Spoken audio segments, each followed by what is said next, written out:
வணக்கம். இன்னைய வீடியோவில் நாம் என்ன பார்க்கணும்னா WH கொஸ்டின் வேர்ட்ஸும் அதனுடைய தமிழ் மீனிங்கும் பார்க்கலாம்.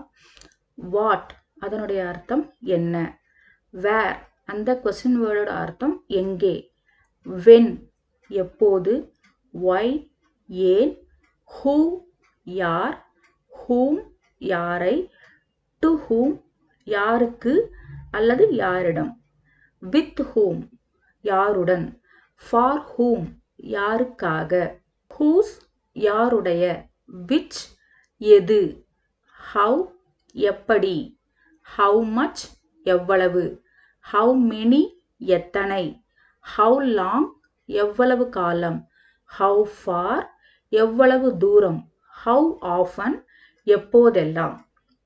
ஓகே, இந்த வீடியோ உங்களுக்கு யூஸ்ஃபுல்லாக இருக்கும்னு நம்புகிறேன். என்னோட சேனலை சப்ஸ்கிரைப் பண்ணுங்கள், லைக் பண்ணுங்கள், ஷேர் பண்ணுங்கள். தேங்க்ஸ் ஃபார் வாட்சிங்.